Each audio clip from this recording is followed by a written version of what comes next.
Hey there. Just going to give you a quick video on a tip, a chainsaw porting tip, specifically the exhaust port. Alrighty.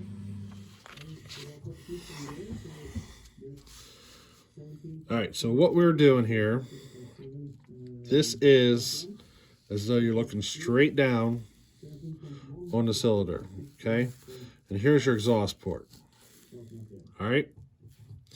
Common mistake to go wider is to do that.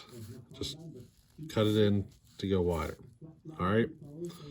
So this is a common mistake that I see a lot.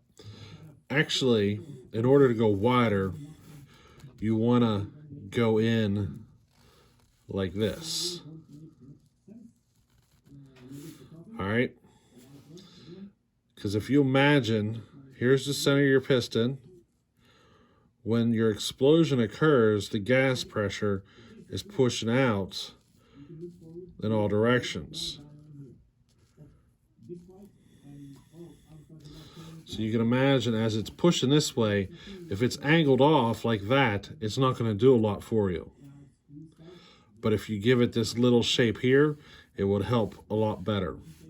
Now, in order to find this, you just basically go from the center of the piston, imagine a line straight over, and you just kind of start it off at that point, and then come in maybe, I don't know, maybe 10 degrees, 10 to 20 degrees. That's kind of your starting angle. And then you just come in and round it over.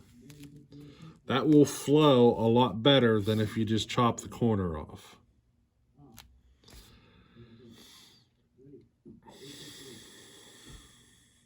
Now, if you have a bridged exhaust port, okay,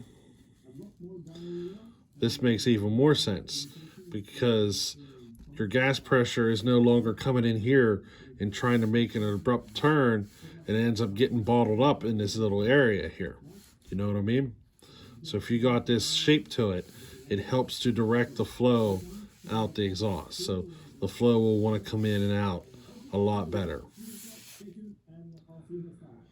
Hope that makes sense, but just a little chainsaw porting tip of the day. Alrighty?